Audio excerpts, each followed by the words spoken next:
بسم اللہ الرحمن الرحیم۔ یہ کتاب ہے اقرا اور اس کا تیسرا حصہ الجزء الثالث، ہم وہ پڑھ رہے ہیں الدرس الخامس عشرہ 15واں سبق۔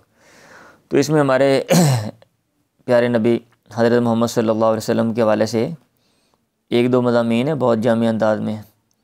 تو میرا خیال یہ ہے کہ ہر بندے کو جو ہے نا ان کو پڑھنا چاہیے، اور جن کو عربی نہیں آتی وہ تو ویسے وہ یہ سن سکتے ہیں۔ ابھی میں ٹرانسلیشن کروں گا، آپ کو سمجھ آ جائے گی۔ اور جو لوگ ابتدائی طالب علم ہیں اور عربی زبان سیکھ رہے ہیں ان کو یہ عربی جو ہے نا، جیسے بندہ اور عربی سیکھنے کے لیے شارٹ سٹوریاں پڑھتا ہے چھوٹے چھوٹے، تو قصے کہانیاں بندہ پڑھتا ہے، ایسے جو بڑے لوگ گزرے ہیں ان کے حوالے سے جو قصے کہانیاں ہیں اور سیرت میں مبنی جو واقعات ہیں ان کو پڑھنے چاہیے۔ اوکے۔ کان نبینا محمد صلی اللہ علیہ وسلم، تھے ہمارے نبی محمد، اللہ تعالیٰ آپ پہ رحمت و سلامتی نازل فرمائے۔ صلی کا معنی ہوتا ہے رحمت نازل کرنا، سلامتی نازل کرنا، یہ دعا کے طور پہ۔ یحب الخلاء، آپ خلوت کو، تنہائی کو پسند کرتے تھے۔ ویعتکف فی غار حراء، اور غار حراء میں آپ اعتکاف بیٹھتے تھے۔ فی جبل النور، وہ غار حراء جو نور پہاڑ میں، جبل نور اس پہاڑ کا نام ہے، میں واقع تھا۔ الذی یقع، کون سا جبل نور؟ الذی یقع قرب مکہ، جو مکہ سے قریبی واقع ہے۔ کان یعبد فیہ اللہ سبحانہ و تعالی، اعتکاف کا معنی ہوتا ہے ٹھہرنا۔ آج کل مسجد میں بندہ اعتکاف بیٹھ گیا، مطلب یہ کہ بندہ کہیں پہ ٹھہر جا کے، تو اس کو کہتے ہیں اعتکاف کرنا۔ کان یعبد فیہ اللہ سبحانہ و تعالی، آپ اس میں اللہ تعالیٰ کی عبادت کرتے تھے۔ ویفکر فی آیاتہ، اور غور و فکر کرتے تھے اللہ تعالیٰ کی نشانیوں کے بارے میں۔ فی السماوات والارض، جو آسمان و زمین میں ہیں۔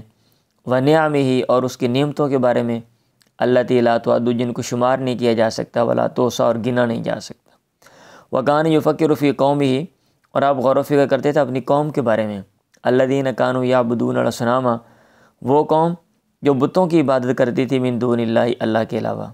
ویتعلم لحالہم، اور آپ درد محسوس کرتے تھے۔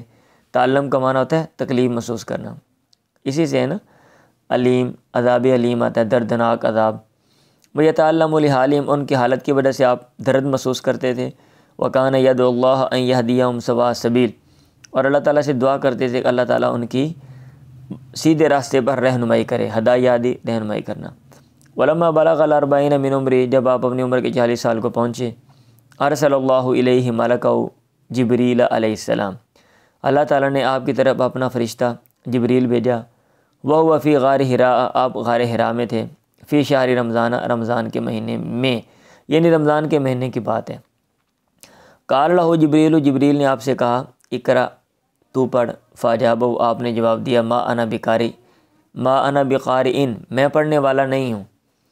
تو جبریل نے کہا علیہ السلام، اللہ تعالیٰ اس پہ سلامتی نازل کرے، اقرأ، تو پڑھ۔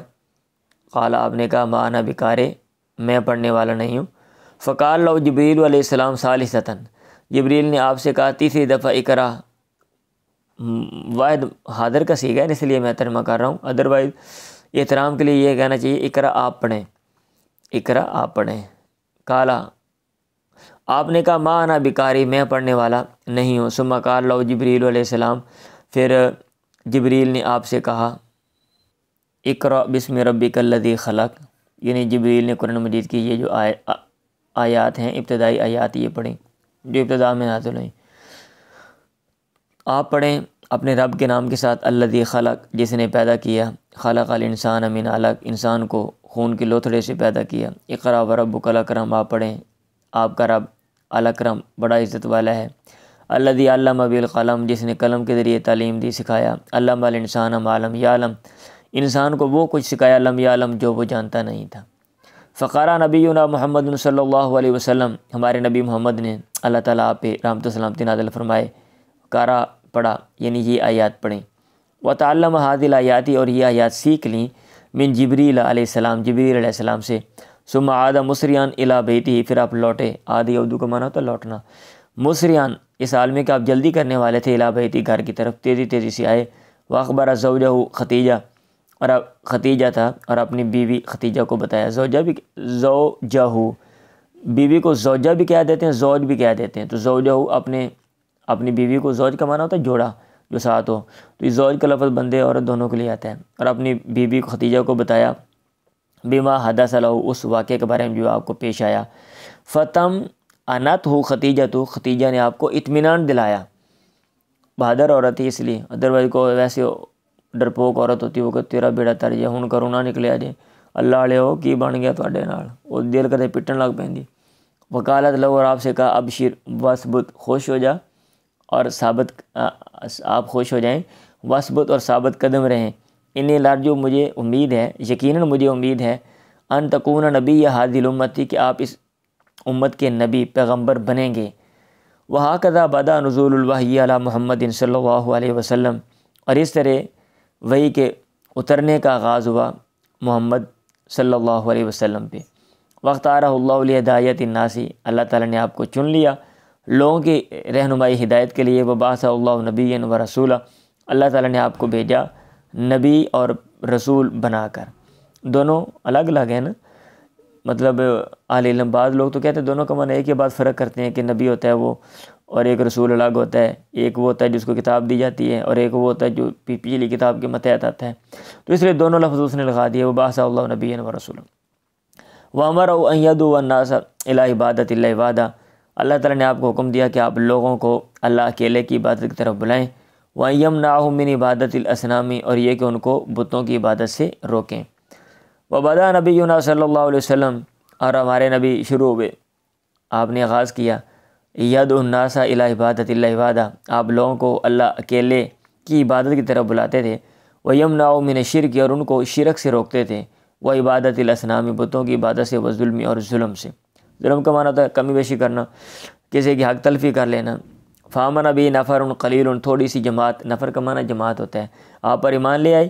وکفر بہ اکثر الناس، اکثر لوگوں نے آپ کا انکار کیا۔ ولما کذبہ قوم، جب آپ کی قوم نے آپ کی تکذیب کی۔ وآذوہ، اور آپ کو تکلیف دی۔ وآذوا اصحابہ، آپ کے ساتھیوں کو تکلیف دی۔ آذا یؤذی، ایذا کا معنی تکلیف دینا تھا، ایذا پہنچانا۔ ہاجر الی المدینہ، آپ نے ہجرت کی مدینہ کی طرف، ہجرت کا معنی ہوتا ہے اپنا گھر پر چھوڑ کے کہیں اور چلے جانا۔ وہاجر معہ المؤمنون، اور آپ کے ساتھ ایمان لانے والوں نے بھی ہجرت کی۔ ولما بلغ المدینہ، جب آپ مدینہ پہنچے، استقبلوا اہلھا، تو مدینہ والوں نے، مدینہ کے باشندوں نے آپ کا استقبال کیا۔ استقبال ندیماً، بڑا استقبال، بڑے لوگ آئے وہاں پہ اکٹھے ہو کے۔ وفرحوا بہ کثیرا، اور آپ کی وجہ سے بہت خوش ہوئے۔ وکانوا ینشدون، اور وہ یہ پڑھ رہے تھے، یہ مشہور جو اشعار ہیں، طلع البدر علینا من ثنیۃ الوداع، چاند، 14ویں کا چاند ہم پر طلوع ہو گیا وداع کی گھاٹیوں سے۔ وداع وہ گھاٹی تھی نا، وہاں پہ چند گھاٹیاں تھیں، جگہ تھیں، مطلب یہ کہ ایریا سے باہر جہاں پہ قافلوں کو الوداع کہتے تھے، تو اس کا نام رکھا ہوا تھا ثنیۃ الوداع۔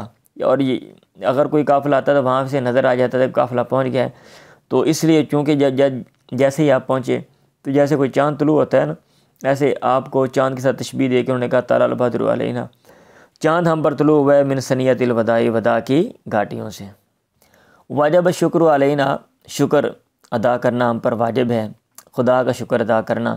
ما دعا للہ داعی، جب تک اللہ کے لیے کوئی دعوت دینے والا ہے۔ یہ بھی ہو سکتا ہے ترجمہ اس کا، شکریہ ادا کرنا ہم پر واجب ہے، ٹھیک ہے، لیکن اس میں پھر کلام میں محذوف نکالنا پڑے گا، یعنی اس بات کی وجہ سے، جس کی طرف اللہ کے لیے بلانے والا کوئی نہ کوئی ہے، لیکن وہ مشکل ہو جائے گا، وہ ٹھیک ہے۔ ما دعا للہ داعی، پہلے والا ترجمہ۔ ایھا المبعوث فینا، اے وہ شخص جو ہماری طرف پیغمبر بنا کے بھیجا گیا ہے۔ جیت بالامر المطاع، اشعار ہے نا، آپ لے کر آئے ہیں ایسی بات، المطاع، جس کی اطاعت کی جاتی ہے، جو مانی جاتی ہے، آپ مانی یعنی جس کی پیروی کی جاتی ہے۔ جیت شرفت المدینہ، آپ آ گئے ہیں، آپ نے مدینے کو اعزاز بخشا۔ مرحباً یا خیر داعی، اے بہتر دعوت دینے والے، مرحباً، خوش آمدید۔ واقام نبینا صلی اللہ علیہ وسلم بالمدینہ، اور ہمارے نبی اللہ تعالیٰ آپ پہ رحمت و سلامتی نازل فرمائے مدینہ میں ٹھہر گئے، اقامہ قیام کیا آپ نے۔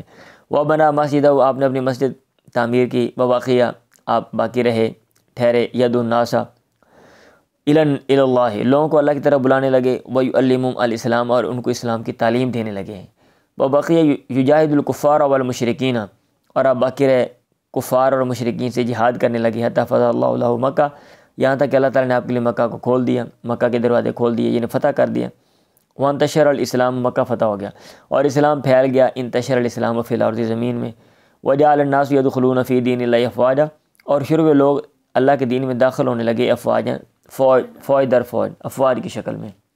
وفی سنۃ العاشرہ من الہجرہ، ہجرت کے 10ویں سال، حج نبینا محمد صلی اللہ علیہ وسلم، ہمارے نبی محمد اللہ تعالیٰ پہ رحمت سلامتی نازل فرمائے، آپ نے البیت الحرام، بیت الحرام کا حج کیا، وحج معہ حجم کثیر جدا من المسلمین، اور آپ کے ساتھ ایک کیا کہتے ہیں بہت بڑی جماعت نے حج کیا، من المسلمین، مسلمانوں کی۔ ولما اجتمعوا فی عرفات، اور جب وہ لوگ اکٹھے ہوئے عرفات میں، خطب فیہم خطبۃ الوداع، آپ نے آخری خطبہ اس میں دیا، التی بین فیہا اصول الاسلام و احکامہ، آپ نے اس میں خطبے میں اسلام کے اصول اور اسلام کے احکامات بیان کیے۔ وہکذا ادى الامانۃ وبلغ رسالۃ ربی، اس طرح آپ نے امانت کو ادا کر دیا، آپ کو جو امانت سونپی گئی تھی پیغام، اور اپنے رب کا جو پیغام ہے وہ بلغ پہنچا دیا۔ وہدى الناس الى الصراط المستقیم، اور آپ نے لوگوں کو صراط مستقیم کی طرف ہدا، رہنمائی کی۔ ولما فرغ نبینا صلی اللہ علیہ وسلم من الحج، جب ہمارے نبی اللہ تعالیٰ آپ پر رحمت سلامتی نازل فرمائے فارغ ہوئے حج سے، عاد الی المدینہ المنورہ، مدینہ منورہ کی طرف آپ لوٹے۔ ومرض، اور آپ بیمار ہو گئے، ثم توفی، پھر آپ فوت ہو گئے۔ وعمرہ 63 سنۃ، اور آپ کی عمر 63 سال تھی۔ ودفن بالمدینہ المنورہ، اور مدینہ منورہ میں آپ کو دفن کر دیا گیا۔ کان نبینا محمد صلی اللہ علیہ وسلم صادقا وسخیا وکان جوادا ومتواضعا وحلیما، ہمارے نبی محمد سچ بولنے والے، سخاوت کرنے والے، دینے والے، اللہ کے راستے میں جود و سخا کرنے والے، معنی وہی ہے، اور عارضی والے، وحلیمن، اور بردباری والے تھے، یعنی آپ کے یہ امتیازی اوصاف تھے، اگرچہ آپ کے اور بھی بہت سے اوصاف ہیں۔ صلی اللہ علی نبینا محمد وعلی آلہ وصحبہ وسلم۔ اللہ تعالیٰ ہمارے نبی محمد اور آپ کی آل اور آپ کے ساتھیوں پہ رحمت و سلامتی نازل فرمائے، آمین ثم آمین۔